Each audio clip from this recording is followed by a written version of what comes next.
আসসালামু আলাইকুম। প্রিয় দর্শক, একজন সংসদ সদস্য এবং একজন এমপি তার আসলে কতটুকু ক্ষমতা, সে কী করতে পারে?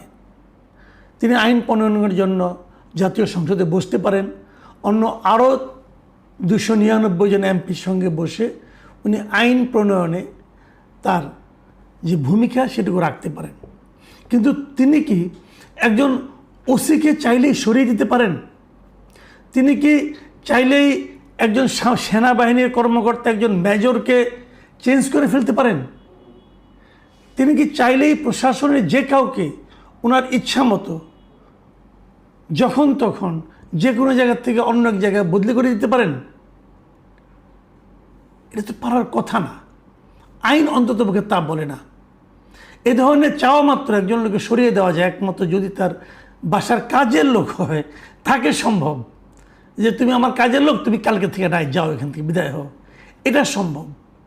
কিন্তু একজন ওসি সে তো এমপির কাজের লোক না, একজন মেজর তো একজন এমপির কাজের লোক না। তাহলে এ ধরনের কথা যখন কোনো এমপি বলেন, তখন সেই এমপির এখতিয়ার, এমপির মানে সুস্থতা, মানসিক সুস্থতা এবং এমপির ক্ষমতার অপব্যবহার, এসব নিয়ে কিন্তু প্রশ্ন উঠবে। এমন একজন এমপি সন্ধান আমরা পেয়েছি, সন্ধান পাইনি, উনি নিজেই জানান দিয়েছেন যে উনি কত ক্ষমতাধর। তিনি হচ্ছেন জামাতে ইসলাম মনোনীত এমপি, উনি পটুয়াখালীর বাউফল আসনের এমপি মিস্টার শফিকুল ইসলাম মাসুদ। তিনি গত শনিবার দুপুরে বাউফল উপজেলার সূর্যমণি ইউনিয়ন পরিষদের সামনে ঈদ পুনর্মিলনী অনুষ্ঠানের প্রধান অতিথি ছিলেন এবং সেখানে তিনি বক্তৃতা দেন। এবং বক্তৃতা দেওয়াকালে তিনি যে কথাগুলি বলেছেন সে কথাগুলো আমি আপনাদেরকে আগে পড়ে শোনাতে চাই। আপনারা শুনুন উনি কী বলেছেন। উনি বলেছেন এক পর্যায়ে 2 ঘন্টার মধ্যে ওসিকে চেয়ার থেকে সরিয়েছি, 2 ঘন্টার মধ্যে সেনাবাহিনীর মেজরকে চেঞ্জ করেছি এখান থেকে। এগুলো উনি করেছেন।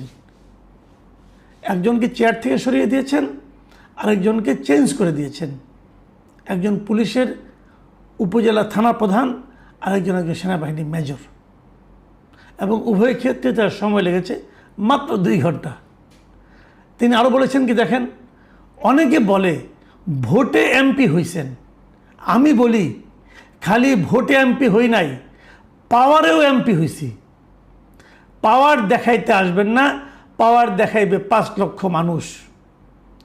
মানে ঠিক আছে, মানুষ পাওয়ার দেখাবে, কোনো সমস্যা নাই, আপনাকে কেউ পাওয়ার দেখাতেও আসবে না, এটাও আপনার প্রত্যাশা বাস্তবায়িত হোক, কোনো আপত্তি নেই আমার। কিন্তু আমার আপত্তি হলো আপনি যখন বলেন যে আপনি কেবল ভোটে এমপি হন নাই, পাওয়ারে এমপি হয়েছেন, তখন আমরা একটু আতঙ্কিত হই। আতঙ্কিত হই এই কারণে যে আমাদের জানা ছিল না যে পাওয়ারে এমপি হওয়া যায়। আমরা সব সময় জানি যে এমপি হতে হয় ভোটে, ভোট বেশি পাবেন এমপি হবেন। এখানে পাওয়ার খাটানোর জায়গাটা কোথায়? নাকি আপনি ভোটের বাইরেও পাওয়ার খাটিয়েছেন, সেই পাওয়ারের মাধ্যমে এমপি হয়েছেন, তাহলে তো আপনি অবৈধ এমপি। তাহলে তো আপনি যথাযথ নির্বাচনের মাধ্যমে হন নাই। যথাযথ নির্বাচন তো পাওয়ার দেখানোর কোনো সুযোগ নাই, আপনি এখানে দেখান নাই। আপনি পাওয়ার খাটাইয়া এমপি হয়েছেন বলে নিজেই দাবি করছেন। আমি তো মনে করি এই ব্যাপারটা নিয়ে নির্বাচন কমিশনের এখন দেখাশোনা করা উচিত। উনি কি বলছেন আসলে এগুলো? এবং উনি কাউকে হুমকি দিতে যায়, কাউকে সমালোচনা করতে যে নিজের সম্পর্কে কিছু কথা বলেছেন। উনি বলেছেন শফিকুল ইসলাম মাসুদ কী জিনিস এইটা বাউফলের মানুষকে দেখানোর দরকার নাই। শেখ হাসিনার কাছে যাই না নিয়েন, শেখ হাসিনার কাছে জিজ্ঞাসা করে দেখে নিয়েন শফিকুল ইসলাম মাসুদ কি জিনিস। ভাই, শেখ হাসিনার কাছে পাবো কোথায়? আপনি যে শেখ হাসিনার কাছে জানতে বললেন, আমার খুব জানার ইচ্ছা আপনি কী জিনিস, কিন্তু আমি কি করে জানবো? শেখ হাসিনা তো নাই এই দেশে, সে তো ইন্ডিয়ায় চলে গেছেন। এখন শেখ হাসিনার কাছে আমি কী জানবো? আচ্ছা মিস্টার মাসুদ, আমি আপনাকে একটা কথা বলতে চাই। আপনার নামের সঙ্গে আমার নামে একটু মিল আছে, এই জন্য আমি একটু কৌতূহলী হয়ে উঠেছি আপনার ব্যাপারে। শেখ হাসিনা যখন দেশে ছিলেন, শেখ হাসিনা যখন এদেশের প্রধানমন্ত্রী ছিলেন, তখন তাহলে উনি আপনার ক্ষমতা টের পেয়েছিলেন? তখন আপনি কী ছিলেন ভাই? শেখ হাসিনার আমলে আমি তো কখনো শুনিনি যে শেখ হাসিনা শফিকুল ইসলাম মাসুদের ভয়ে কাঁপছেন। তাহলে আপনি কী জিনিস আসলে ভাই বুঝতে চাই।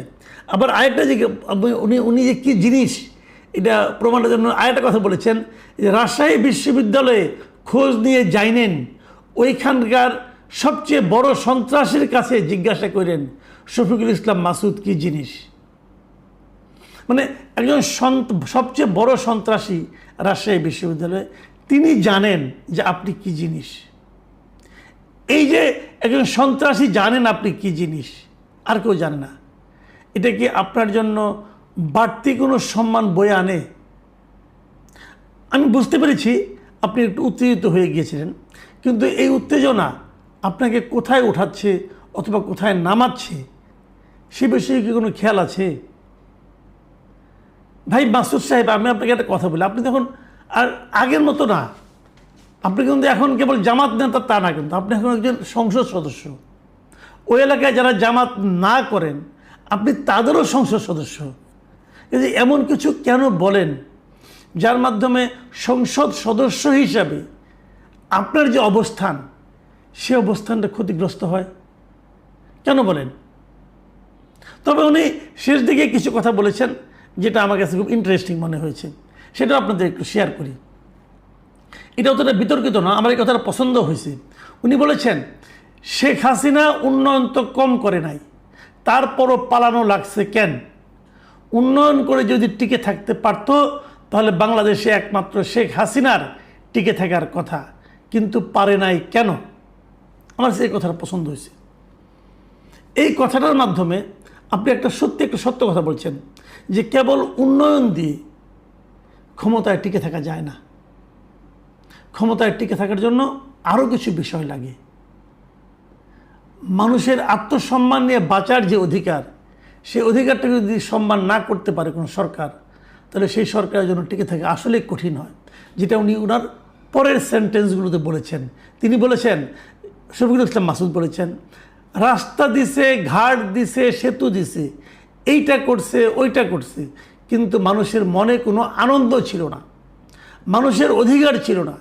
জনগণের অধিকার ও মত প্রকাশের স্বাধীনতা নিশ্চিত না হলে শুধু অবকাঠামোগত উন্নয়ন দিয়ে মানুষের আস্থা অর্জন করা সম্ভব নয়। চমৎকার কথা, আমি আপনার সঙ্গে একমত, আমি টোটালি একমত যে অবকাঠামোগত উন্নয়ন দিয়ে মানুষের আস্থা অর্জন করা যাবে না। মানুষকে মত প্রকাশের স্বাধীনতা দিতে হবে, জনগণের অধিকার দিতে হবে। খুব ভালো বলছেন, কিন্তু এটা বলতে যে উনি আরেকটা কথা কিন্তু এই ফাঁক দিয়ে কিন্তু বলে ফেলেছেন, যেটা নিশ্চয়ই দর্শক আপনারা খেয়াল করেছেন, আমিও পড়েছি। সেটা হলো উনি স্বীকার করেছেন যে এই দেশে শেখ হাসিনার মতো এত উন্নয়ন আর কেউ করেনি। Very interesting point. তো এখন যদি পরবর্তী কোনো সরকার যারা থাকবে ক্ষমতায়, যেমন ধরেন আপনারা আছেন অথবা বিএনপি আছে অথবা যে কেউ থাকুক, তারা যদি তাদের আমলে যদি জনগণ ফিল করে যে তাদের অধিকার অর্জিত হচ্ছে না, তাদের মত প্রকাশের স্বাধীনতা তাদের চাহিদা অনুযায়ী হচ্ছে না, যদি জনগণ ফিল করে, তখন কিন্তু জনগণ আগের সরকারের এবং এই সরকারের উন্নয়নের তুলনা করতে থাকবে। সেই তুলনায় আপনারা কোথায় থাকবেন সেটা একবার একটু মাথায় রাখেন। এটা এই সরকারকেও আমি মাথায় রাখার জন্য অনুরোধ করছি। এই যে কথাগুলো আমি বললাম, এগুলো সুস্থভাবে যে কেউ চিন্তা করলে ভাববেন একজন এমপি কি এতটাই মূর্খ, এতটাই গোয়ার যে এইভাবে কথা বলতে পারে? কিন্তু আমার এখন মনে হচ্ছে যে আসলে পারে। কেন বলছি যে আজকে সোমবার বিকেল বেলার দিকে দৈনিক প্রথম আলোর পক্ষ থেকে শফিকুল ইসলাম মাসুদকে ওনারা ফোন করে জানতে চেয়েছিলেন যে এগুলো উনি বলেছেন কিনা। তখন উনি বলেছেন যে আমার মরহুম বাবা, শ্বশুর এবং স্ত্রীকে নিয়ে যেভাবে মিথ্যা ও অশালীন কথাবার্তা সামাজিক যোগাযোগে প্রচার করা হচ্ছে তা কোনো সুস্থ মানুষের পক্ষে মেনে নেওয়া খুবই কঠিন। তাদের উদ্দেশ্য করে কিছু কথা বলেছি, তবে অনেক ভালো কথাও বলেছি, তাও প্রচার করা উচিত। এখানে একটা কথা দেখেন, সামাজিক মাধ্যমে অনেক কিছু বলা বলি হয়। আপনার বাবা, শ্বশুর এবং স্ত্রীকে নিয়ে যারা প্রচার করেছে তারা নিশ্চয়ই অন্যায় করেছে, খুবই অন্যায় করেছে। আমি মনে করি সামাজিক মাধ্যমে এই সমস্ত কথাবার্তা কিন্তু আপনারা আইনগত ব্যবস্থা নিতে পারেন, সরকার চাইলে পারে। আমি তো দেখি মাঝে মাঝে প্রধানমন্ত্রীকে নিয়ে কিছু বললে পরে তাকে আপনারা ধরে ফেলেন। কেউ ধর্মীয় উত্তেজনা তৈরি করতে গেলে তাদেরকেও ধরা সম্ভব। তো এই ধরনের যদি কেউ মনে করেন যে তার ফ্যামিলিকে অথবা তার মান সম্মান নিয়ে হানিকর কিছু কেউ বলছে, তাহলে সেটা ধরে ফেলানো উচিত এবং তাদেরকে শাস্তির আওতায় আনা উচিত। এই সঙ্গে সঙ্গে আমি মিস্টার শফিকুল ইসলাম মাসুদকে আরেকটা কথা স্মরণ করাতে চাই। এই যে সামাজিক মাধ্যমে যে মানুষকে আক্রমণ করা, অশ্লীল কথাবার্তা বলা এবং নানাভাবে হেয় প্রতিপন্ন করা, বিপর্যস্ত করে তোলা, এই কাজগুলো কিন্তু করার জন্য বাংলাদেশের চ্যাম্পিয়ন হলো যারা, তারা কিন্তু আপনাদের দলের মানে জামাতের বট বাহিনী বলা হয় এদেরকে। জামাতের বট বাহিনীর মতো এত পারঙ্গম এই কাজে আর কেউ আছে বলে আমার জানা নাই। তো যে কাজটা আপনার দলের লোকরা অথবা আপনার দল দ্বারা প্ররোচিত লোকরা অথবা আপনার দল দ্বারা নিয়োগকৃত লোকরা প্রতিনিয়ত বিভিন্ন জনের বিরুদ্ধে করে থাকে, যার শিকার আমিও হয়েছি বহুবার, যেটা করে থাকে, তাদেরকে থামান। আপনি নিশ্চয়ই এখন বুঝতে পারছেন কেমন লাগে। তো তাদের এই বট আক্রমণের ফলে অন্য মানুষদের কেমন লাগে একবার ভাবার চেষ্টা করুন মিস্টার মাসুদ। কিন্তু যে কথাটা আমি বলবো, দেখেন, একজন সাধারণ মানুষ এবং একজন এমপি, এই দুজনের বক্তব্য কিন্তু অনেক পার্থক্য। সাধারণ মানুষের বক্তব্য এটা নিয়ে কিন্তু পত্রিকায় নিউজ হয় না। এই যে আপনি বললেন না, আমি তো অনেক ভালো ভালো কথাও বলেছি, সেগুলো কোনো বিষয় আসলো না, আসবে না। তো যে কথাগুলো আপনার স্বাভাবিক সেগুলো নিউজ হবে না, আপনার যে কথাগুলো অস্বাভাবিক সেগুলি নিউজ হবে। যে কথাগুলো আপনার বলা উচিত যখন আপনি সেগুলি বলবেন তখন সেগুলি স্বাভাবিক কথা। কিন্তু যে কথাগুলো আপনার বলা উচিত না, যদি আপনি সেগুলি বলেন তখন আপনাদের অস্বাভাবিকতাই কিন্তু নিউজ হবে। এটাই নিয়ম। কাজে এই নিয়মে আপনার মানে অবাক হওয়ার কিছু নাই, এটাই হবে।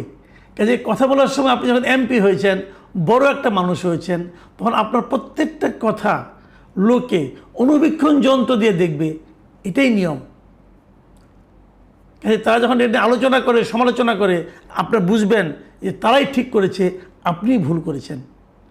এবং আমি সেই সঙ্গে সরকারকে বলবো, উনি বিরোধী দলের এমপি হোক আর যে দলের এমপি হোক, একজন এমপি এ ধরনের কথা বলতে পারে কিনা, যে উনি একজন ওসিকে 2 ঘন্টার মধ্যে সরিয়ে দিয়েছেন, একজন মেজরকে 2 ঘন্টার মধ্যে সরিয়ে দিয়েছেন, এটা পারে কিনা, এটা নিয়ে আমি মনে করি তাদেরও একটু সমালোচনা করা উচিত। বিরোধী দলেরও সমালোচনা করা উচিত, বিরোধী দলেরও আত্মউপলব্ধি এ বিষয়ে হওয়া উচিত, আত্মসমালোচনা হওয়া উচিত। যদি তারা এটা অন্যায় বলে থাকেন, তো শফিকুল ইসলাম মাসুদকে স্পিকারের উচিত সতর্ক করে দেওয়া, তার দল জামাতে ইসলামের উচিত শফিকুল ইসলাম মাসুদকে সতর্ক করে দেওয়া। যদি এখন সতর্ক না করে দেয়, তাহলে হয়তো তার এই পাগলামি দিন দিন আরও বাড়তে থাকবে।